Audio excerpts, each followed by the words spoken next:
Hello, everyone. Thanks for joining us on another episode of the All Might Be Edified discussions on servant leadership. I'm Keith Pankow, the host of this podcast, and I have the wonderful privilege to be here with Rulon McKay. Now, I've talked about Rulon a couple times on this podcast, not by name, but through example, because he's been a person that I've looked up to in my own leadership journey. So I'm super excited to chat with him today. So welcome, Rulon. Hey, it's great to be here. Thanks for the invitation. So glad to have you. Well, Rulon is a senior consultant with People Core, a firm based in Pennsylvania. He spent the bulk of his career with Shell Oil Company as a human resource manager. He has a master's in human resource management and a bachelor's degree in human resource development. Rulon has trained and coached thousands of leaders over the course of his career, from frontline supervisors to senior executives. He also served as a member of leadership teams and for 2 years as the chairman of the Contra Costa County Workforce Development Board in California. He and his wife, Martha, are the parents of 5 children and 11 grandchildren. And one example that I've learned from Rulon over the years is about listening. And that was one of the first things I referenced about Rulon on the podcast, not by name, but I talked about how he, in a discussion with a bunch of youth from a church group, gave an example of leadership and how he'd received all this specific training from Shell, I believe at the time, of how to become a better listener. And he talked about the importance of it. And that lesson has just stuck with me for so long, not all the words, but just how important it is to focus on listening. And I find it interesting and very wonderful that one of the 10 characteristics of servant leadership is listening. So I'd love to hear your thoughts about the importance of listening and how you go about becoming a better listener and training others to do so. Sure. Yeah, it's kind of funny because, here's Shell, probably one of the 3 or 4 biggest companies in the world in terms of revenue. And I went for an entire week on just listening skills, not communication skills, just listening. And they had us, just learn how to nod and say, they were teaching us active listening. We call that active listening, move from just I hear sounds to active listening, to asking questions, to reflect that you're listening, you're actually able to hear somebody. And it was just amazing to me to see the investment that Shell was making, but they'd done the math clearly and seen that over the years, lack of, good listening skills was costing the company opportunities and relationships and in the end money and revenue. But the bigger example, Keith, that sticks in my mind when I think about listening is my wife's listening skills. So we're on our very first date and we're driving home and she asked me a question. And I'm a rambler, right? I can talk forever. And I went on for probably 5 minutes answering her question. And when I got done, I had the oh, wow, that's interesting. She went back and asked me a follow-up question about something that I'd said at like minute 1.3, right? And I was just like, what? She was listening and that curious.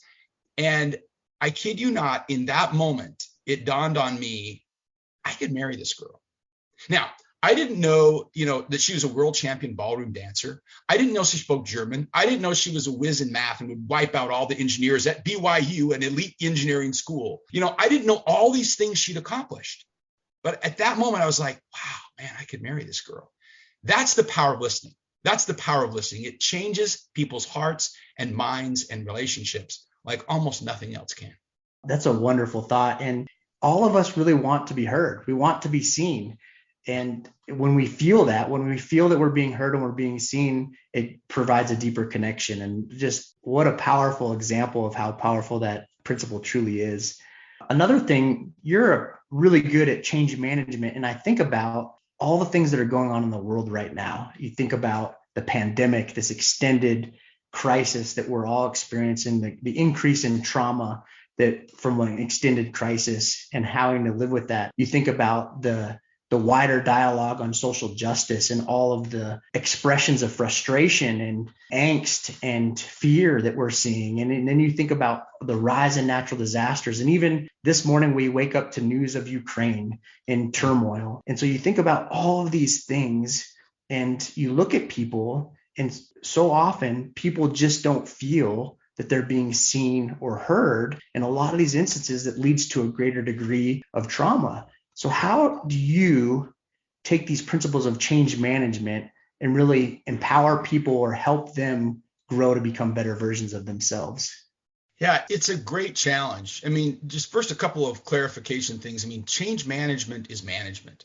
And I think a lot of consultants would like it to be what we call a dark art. Well, I don't want you to understand how this happens. You need me. It's kind of like, no, we all need to be good change managers, parents, leaders in organizations, project managers. We all need the principles of change management. And to, again, put a point on what it actually is, we're talking about an art here. Maybe there's some science to it. There's definitely some science to it, but it is an art of fostering ownership for something new, to help somebody else not just do it, right? Do the new thing we're implementing, but own it, love it, embrace it, make it more effective than you even envisioned, right? And so even embedded in that is this idea of you can't force it on people. You have to be their servant as they learn to embrace it. So that's sort of a couple overall comments. But then the other thing I always laugh at, because I've done a lot of internal and now a lot of external consulting. And I just laugh. I mean, literally my response is to laugh when a senior executive asks me to come in and do some change management. And the first thing they do is say, so I've got this guy you can work with, sort of let me know when you're done. And I'm just like, you don't understand what you've asked me to do. Change management. The hardest part about change management is not getting people to do what you want them to do. The hardest part is getting leaders to buy in. So you think of change management as leadership, then the people piece, and then the program piece. So maybe let's just talk about the leadership piece for a minute.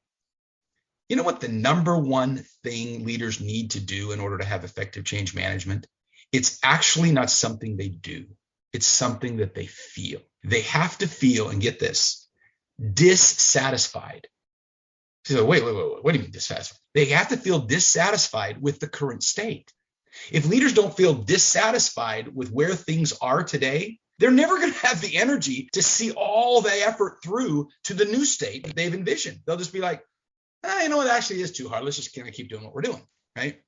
And so that's sort of that first thing that leaders need to be able to feel, and then be able to articulate it, own it, share it in the same way. And then when you get to the people piece, it's not near as complicated, because the people, they see the sort of the visuals that a leader brings back into the room, or even the wording. This is what senior executives want us to do. Think how destructive that sentence is. This is what senior executives want us to do.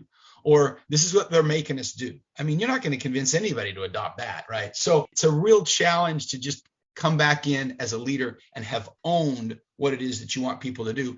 And then if my boss is excited about it, so am I, right? That's why, let's go out there and make those people do this. Well, bring yourself to it, right? Bring the change that you've already envisioned and are excited about. And those people will change in a hurry.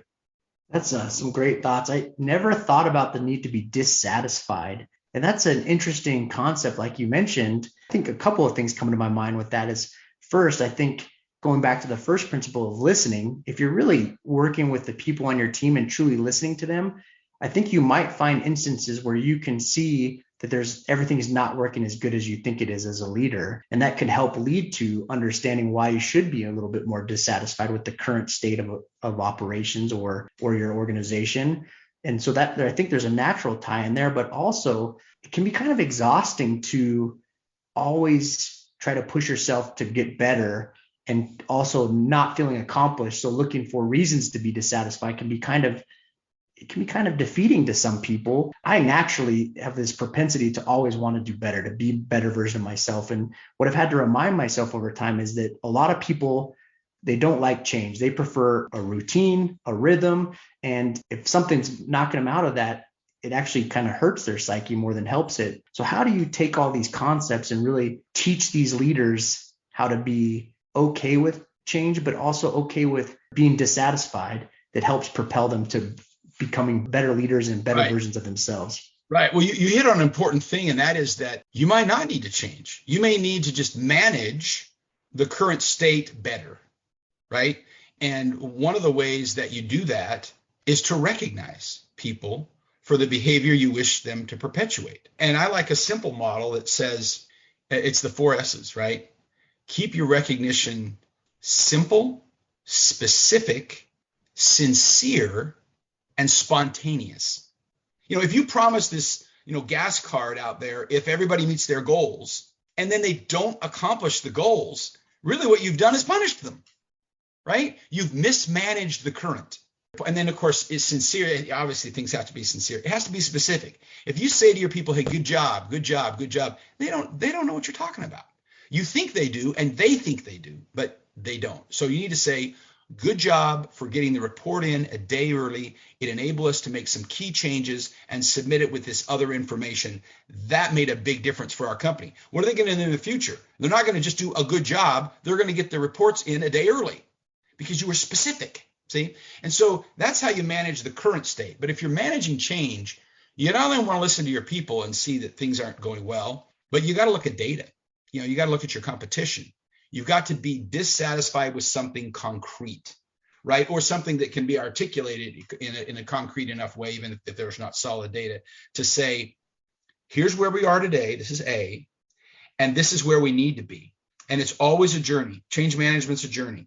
And you have to own that ugly A. Let's let everybody see just how bad this really is. Unfortunately, you got to do that. You got to make everybody dissatisfied. And then you got to articulate that vision. Here's where we could be. Here's how our clients could think about us. Here's the money we could be making. Here's how fun it could be to work here, right? Oh, dang. Yeah. How do we get from A to B? That's C. That's the program of change management. A, B, C is the, how to get from A to B. I love that thought. I was thinking as you were talking about, one of the things we don't do very well in the Coast Guard is this recognition process. It's interesting to us. We have these really complex award boards that take forever to get these awards approved. And, it can be 6 months after the event at best before you're getting a true award done. And the verbiage has changed so much to make it more impactful that sometimes when you're looking at these awards, you're like, what does that even mean? And so you're like, it feels kind of shallow sometimes when you get these things and you feel almost embarrassed to stand in front of your peers because you're like, I don't know if I really, that's a good summary.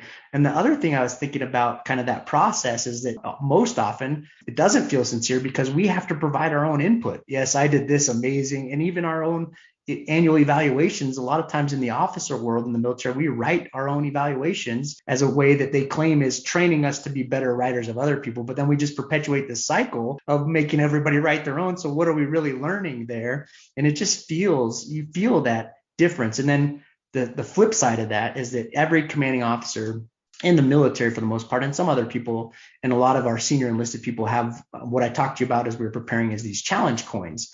Yeah. And they're given out on the spot. They're, given with a handshake. There's a simple little coin, but they feel powerful because I think they meet what you're talking about. They're simple, they're sincere, and they're spontaneous. Right? Yeah. Yep.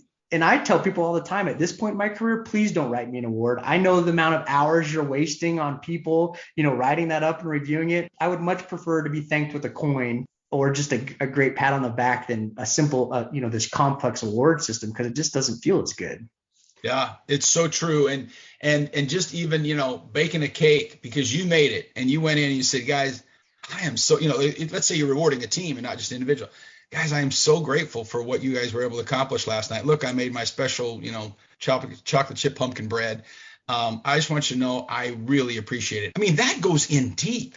And that didn't take, killing 14 trees and 13 review boards, to get it done. And that's just a model I've come up with as I've seen hundreds of different ways to reward people over the years.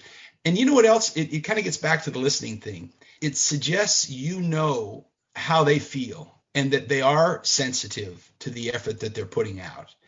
And it's a way to reflect, I'm with you. But when you put all that bureaucracy on it, boy, it just distances that sense of intimacy that comes with a relationship that's good listening and good communication. Yeah, some wonderful thoughts. I think as we look at these things, it can be easy to get caught up in the flow of our goals, our organizational outputs and inputs. And what do you do to take a step back to find the time to make sure you're recognizing people in a way that helps them see just their meaning to the team and the organization? Well, that's a good question. I think taking a step back probably is part of a cycle, if you will. We plan, do, review. I think, the military taught us, some of those kinds of things. And so part of that review ought to be, what is the impact on our people, not just our product or our service, right? And how are our people doing?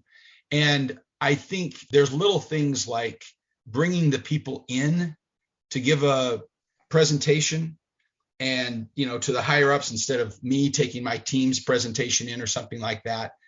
Sometimes that exposure is all it's needed to just say, we see what you're doing. We appreciate what you're doing. Again, it's very simple. It's not hard to bring someone into a meeting, right? It can be very sincere with the people around the room. It's somewhat spontaneous, right? And so I don't know that there's a silver bullet for that, Keith. I think it's a really good point. How do you make sure you take that step back other than to build it into the way you approach your work in terms of that work cycle, plan, do, review kind of stuff? Yeah, I like that. Being more intentional about it, making it an act that you're thinking about as opposed to just fitting it into the schedule because you realize, oh, it's time to recognize people. I think a regular process, the same way you do your planning process, right, making that a step in the planning process, I think is a good way to do that. As you were talking about bringing people in to represent their product or their presentation instead of giving it for them, I hadn't really thought about that from a way of recognizing someone, but it is a powerful tool to recognize. It shows them that you trust them, you empower them, and you're also not afraid to allow them to grow and succeed. I think too often we get this kind of closed mentality in an organization or on a team where it almost feels like the leaders are too afraid to let people surpass them sometimes. And when you bring someone in to allow them to shine in front of leadership, it really shows them that you're not afraid of their own growth. And it sends this deeper message that you're not only are you not afraid, but you're open and supportive of their growth. Yeah, really the essence of servant leadership is, like a parent, I'd like somebody or the people that I work for to be more competent than me. And you have to let go in order to do that. You have to let them be you and then exceed you. And so if you keep with a hierarchical view of how organizations should be run and how things are done, you'll never get there, right? You have to bust that paradigm and say, hey, you're ready for this. We were talking before the call. I already knew, back in the day when we would, respond to some of these hurricanes, right?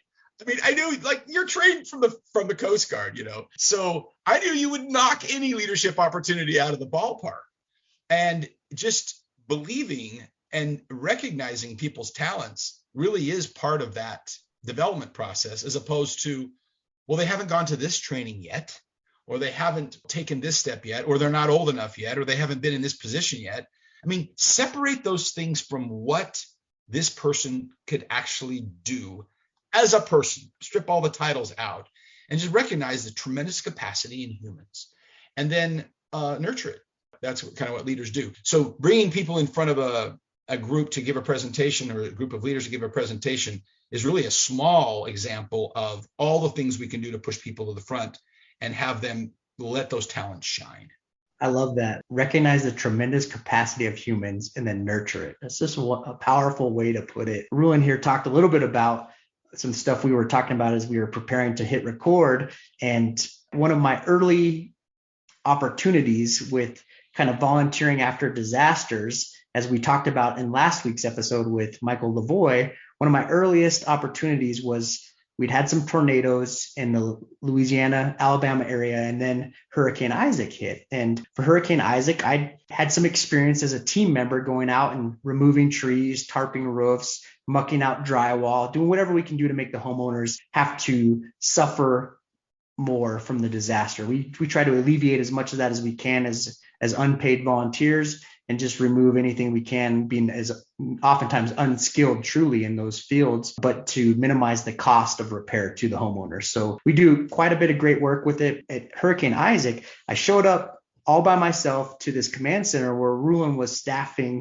the supplies. And Rulon he nurtured me and led me over to become a team leader, where I took a bunch of missionaries from the Church of Jesus Christ of Latter-day Saints who were just there to do humanitarian work, and a friend of mine, Scott Newell. And he kind of ushered us over, and I took this team down to Plaquemines Parish, where we saw some devastating flooding from this hurricane, because this, what was really a small grade storm, a category 1 storm, had stalled out over a portion of South Louisiana and just had caused massive flooding. And some Plaquemines Parish, Laplace, Louisiana, some horrible things. But I took this team, and it was really my first opportunity as a leader. And I remember thinking, I don't I don't belong here as a leader. I don't know how to lead this team, but it giving me that opportunity just showed me that I could succeed. And then fast forward a few years, I moved to Alaska. I moved back to Louisiana with the Coast Guard.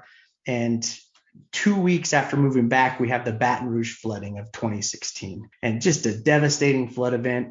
I hadn't even unpacked my boxes yet. I lived only miles away from the line of what people had been impacted. And me and Rulon show up with the team, and they're asking who wants to be in charge. And Rulon just puts his hand on my shoulder and says, Keith's got it. Keith's going to be the team leader. And I'm like, Rulon's way more experienced with leading people and teams than I am. But I remember that he just nurtured me along. And Rulon, I told him earlier, he's the consummate team player, because you put someone else in charge like that, he doesn't step over them. He doesn't take leadership. He always points people back to the team leader when appropriate. But while he's doing that, he would be in my ear, hey, Keith, did you think about this? When do you think we should eat lunch? He just always asking these prompting questions on the side where no one can see, that kind of nurture you as a leader to get even better at what you're doing. And I just really appreciate that example. So kind of going through that, as you look at those things, how you help people, what are some of the thoughts that go through your mind as you're looking at the people around you and how you can empower them to be even more than they think they can be themselves? Well, first, I would say that there's people like you, Keith, that make leaders look brilliant. But what about the people that don't, right? What about the people who might not really have a lot of natural leadership capacity? They also need to be thrown to the wolves, right? Because in people's minds, they can think about, or they'll talk about what they would do, but when given the situation, they actually do something very different, or freeze, or don't know what to do. And it's much easier to train and coach a person who's had a leadership experience and not done very well or flat out failed than it is to coach a person who has never had an experience, who's saying, I know. If you want to get someone's attention, let them go fail or let them have a big challenge. And then they just seem to be a little more malleable to and open to coaching and ideas. But if you've got a person, as you were, and as many others were, that has all this other experience and can just sort of run with things, then it's just fun.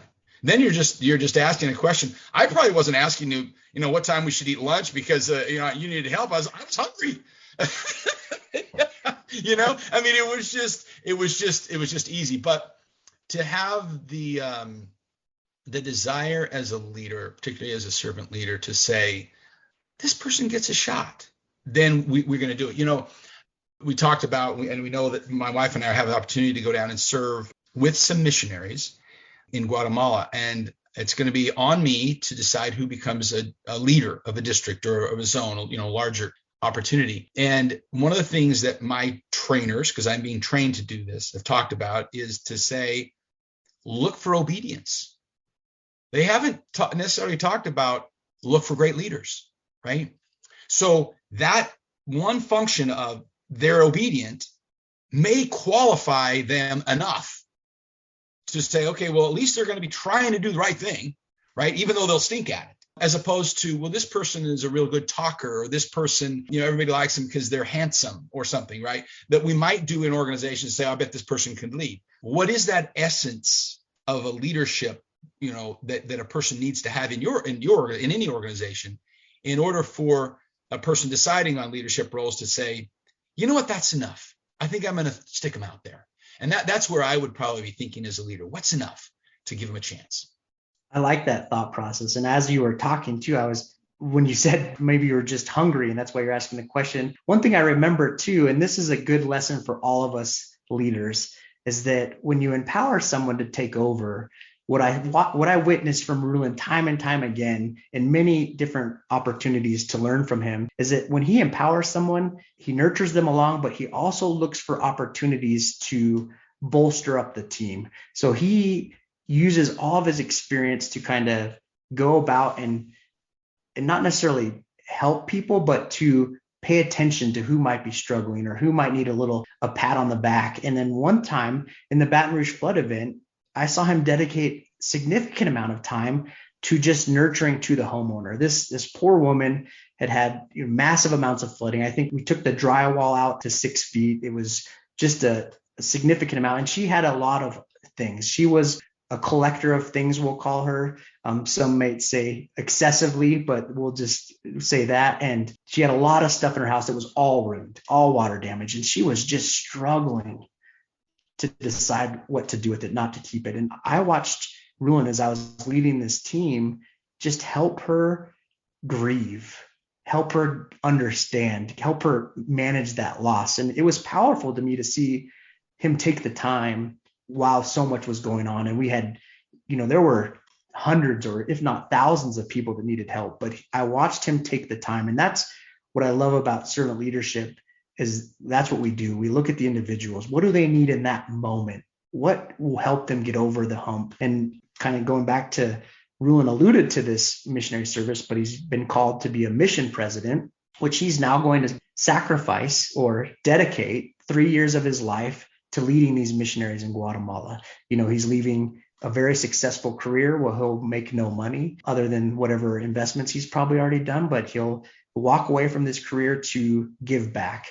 And that's just one example of him and of servant leadership that I just love to highlight. And as you do so, as you look at these young men and women who are often between the ages of 18 and their low 20s, it's not just about helping them teach people about the Savior. It's about helping them become successful at life and helping them use this experience of dedicating a portion of the prime of their life to then build upon it later on. So how will you come into this role thinking about how you can take these young people and help prepare them for the rest of their lives?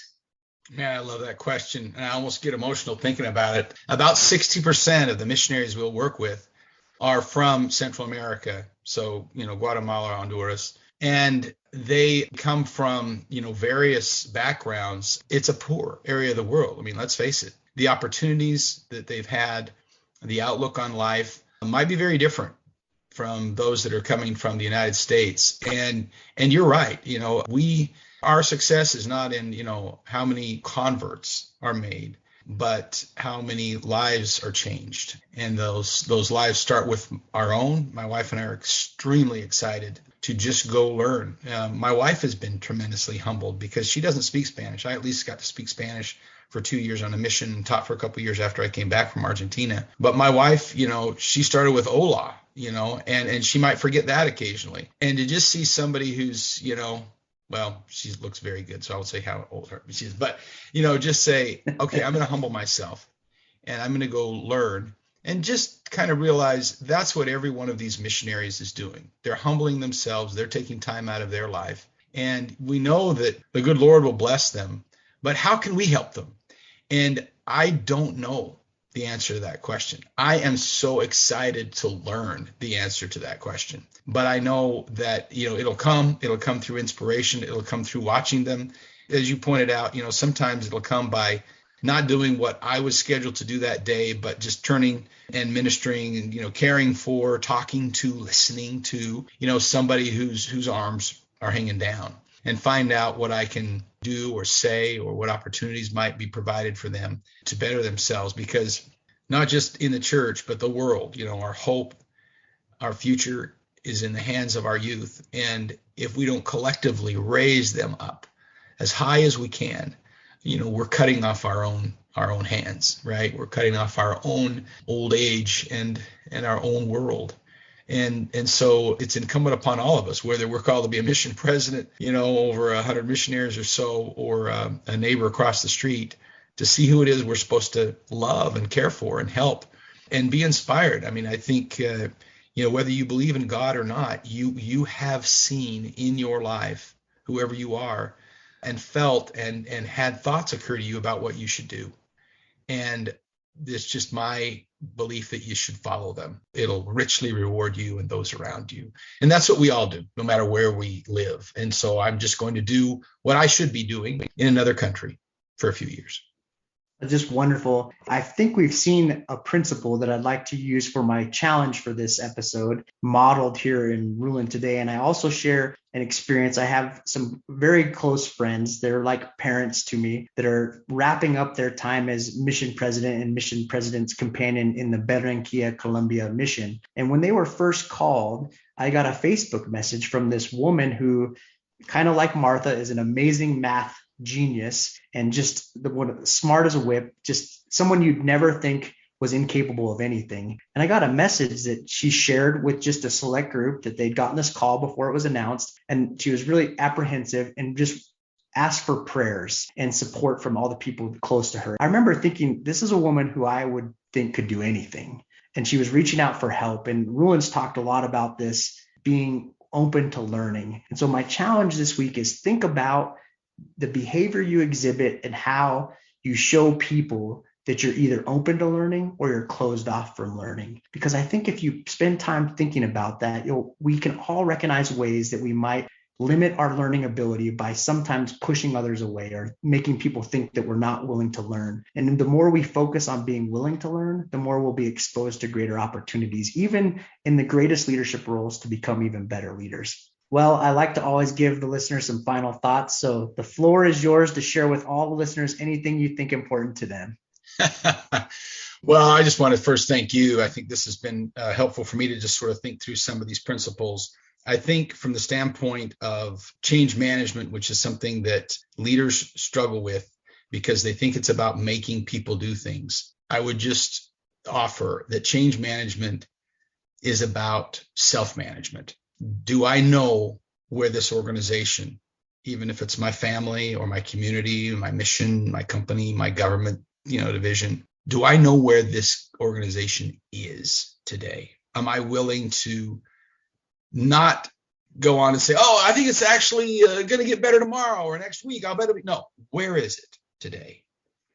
And can I see clearly where it really ought to be?